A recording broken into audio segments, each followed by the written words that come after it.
4 impossible headlines landed in 12 days, and Jesus already named the season we are in.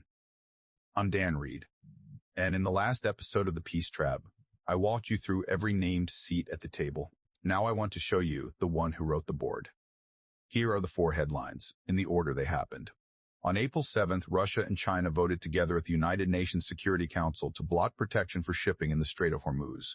On April 11th, the first American-born pope in history, Leo XIV, used the pulpit at St. Peter's Basilica to publicly denounce the American war on Iran. On April 13th, 2 days after the Pope spoke, the United States Navy began a formal blockade of Iranian ports, and by April 18th, Iran had responded by closing the Strait of Hormuz entirely.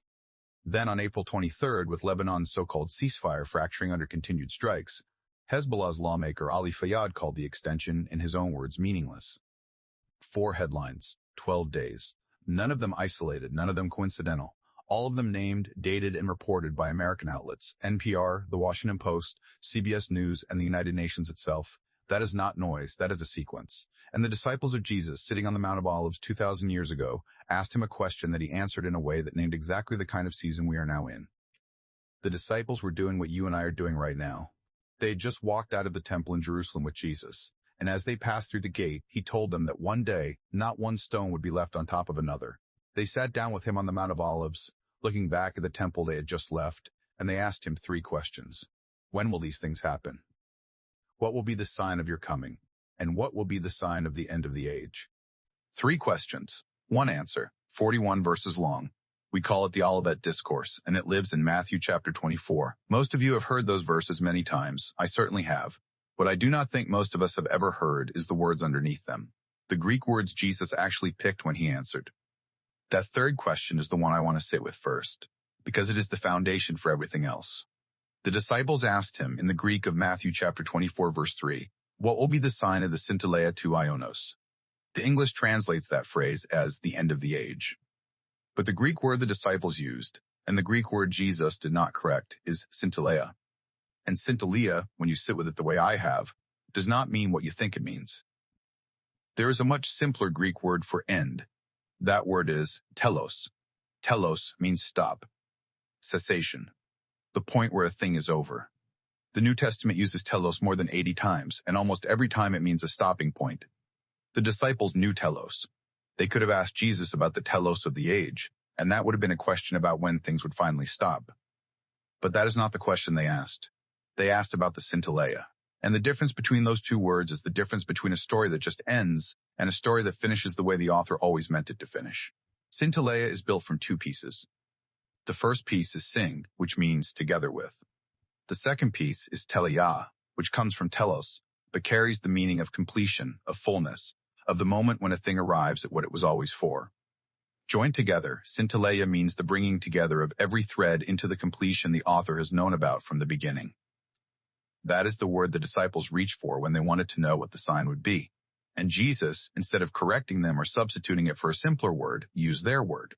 He used it again in verse 13 of the same chapter, then again in verse 14 and twice more before the 𝗗𝗶𝘀 discourse was over. The Synteleia is not just one word in one verse. It is the framework Jesus built his entire answer around. Let me sit with this word for a moment because it changes how the rest of the chapter reads. I sat with Synteleia for 2 days before I felt I could put it in front of you. I want to ask you to do something. Tell me you see what I see. If Jesus had used telos, if he had said the disciples were asking about the stopping point of the age, then everything that is happening right now in the news would mean one thing. It would mean the world is winding down toward a halt, and we are watching the wheels stop turning, and the headlines are simply the noise of the machinery breaking. That reading is what most people assume when they hear the phrase, the end of the age, a grinding down to nothing. But Jesus did not use telos, he used Synteleia. And Synteleia does not describe a machine winding down. It describes a weaver finishing a tapestry. Every thread that has been woven for 2,000 years was always meant to converge in this final pattern, and the convergence is not chaos, it is design. The threads are being pulled together by hands that have been working since before the foundation of the world. Here is what that means for you, watching this episode. The 4 headlines I listed are not a coincidence, and they are not the end of the world. Each one of them is a thread that the author has been weaving toward a completion that he always had in mind. The Russia and China vote is a thread the prophet Ezekiel saw 2,500 years ago. The Pope's public break with the president runs through the entire history of the church and the state. The Hormuz blockade touches Daniel's prophecy of kings of the north and kings of the south. And the Lebanon ceasefire collapse winds through the prophecies of Isaiah and Ezekiel. None of these is random. All of them are being braided into a single pattern. And that braiding is what Synteleia means. Daniel said the same thing 2,500 years ago in different words. Daniel chapter 2, the God of heaven changes the times and the seasons. Synteleia is what that change looks like when the times and the seasons begin to fold into each other. We are not in an apocalypse. We are in a consummation. The consummation has an author. His name is Jesus. And the return of the author is the point of the whole sentence he is writing. Once you see the word, the 4 signs Jesus listed in the verses that follow read very differently from the way most of us were taught to read them. He started in verse 4 with a warning. He told the disciples to take heed to see that no man deceive them. Then in verse 5 he named the first sign, that many would come in his name saying that they were the Christ, and that many would be deceived by them. That sign is the spine of the next spine episode in this series, and we will walk it together when we get there. For now, hold it. Jesus said it would happen. It is happening. The Greek word he picked for it is plural, and we will sit with that plural together when the time comes. Verse 6 is the verse I want to walk slowly. Jesus said that we would hear of wars and rumors of wars, and then he gave a tender command. He said, "See that ye be not troubled.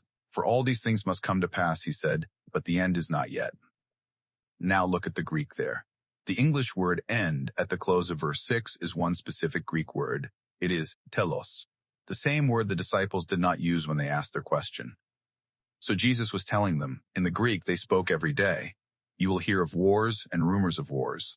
And the headlines I just listed for you are exactly the kind of wars and rumors he named. But the telos, the stopping point, is not yet. The Synteleia is in motion. The bringing together is happening.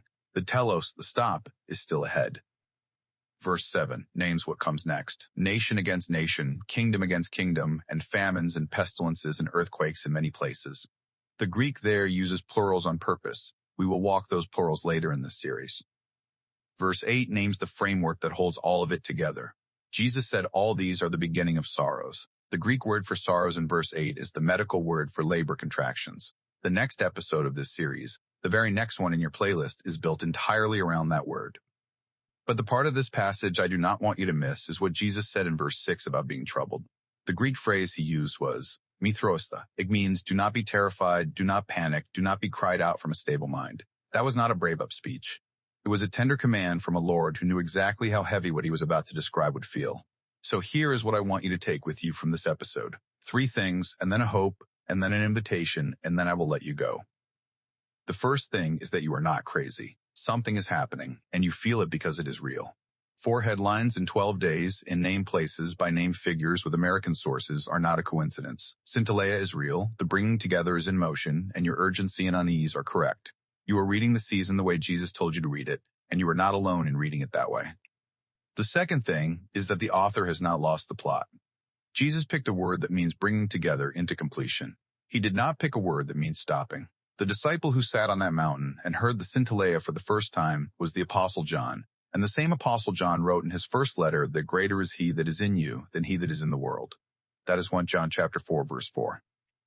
The world is shaking, but God is not. The author is at the desk. The pages are turning. The story is going exactly where he always said it would go. The third thing is that the departure comes before the consummation finishes. Listen to what Jesus said in the Gospel of Luke chapter 21, verse 28.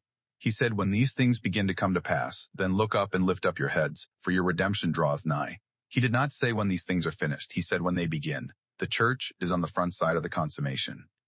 The bringing together happens around us, but the church is caught up to meet the Lord in the air before the weave is finished. That is the pre-tribulation hope. That is the but God moment. The age is consummating, but God did not leave us in it.